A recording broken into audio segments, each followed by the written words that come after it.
হঠাৎ অসুস্থ ইমরান হাশমি। বলিউডে কিসিং গড খ্যাত জনপ্রিয় অভিনেতা ইমরান হাশমি গত এপ্রিলেই তার অভিনীত গ্রাউন্ড জিরো সিনেমা প্রশংসা কুড়িয়েছে দর্শকদের। তারপর শুরু করেন পবন কল্যাণের প্যান ইন্ডিয়া সিনেমা ওজির শুটিং।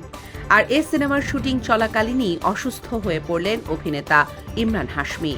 সংবাদ মাধ্যমের খবর, মুম্বাইয়ের আরএ কলোনিতে শুটিংয়ের সময় অসুস্থ হওয়ায় তাৎক্ষণিক হাসপাতালে নেওয়া হয় ইমরান হাশমিকে। চিকিৎসকের তত্ত্বাবধানে কয়েকটি পরীক্ষা করা হয়। পরে জানা যায় ডেঙ্গুতে আক্রান্ত হয়েছেন তিনি। প্রযোজনা সংস্থা জানিয়েছে, শুটিংয়ের সময়ই কিছু উপসর্গ দেখা দিয়েছিল অভিনেতার। এরই মধ্যে মুম্বাইতে আবারও মহামারী করোনা ভাইরাস শুরু হয়েছে।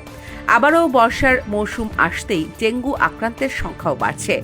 এ কারণেই কালক্ষেপণ না করে হাসপাতালে ভর্তি হয়েছেন ইমরান হাশমি। প্রসঙ্গত, ওজি সিনেমার মাধ্যমে তেলেগু ইন্ডাস্ট্রিতে অভিষেক করতে যাচ্ছেন ইমরান হাশমি। গুরুত্বপূর্ণ চরিত্রে দেখা যাবে তাকে। আগামী সেপ্টেম্বরের 25 তারিখ সিনেমাটি মুক্তির সম্ভাবনা রয়েছে।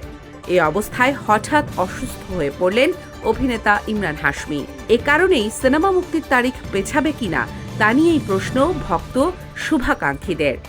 Real link entertainment desk.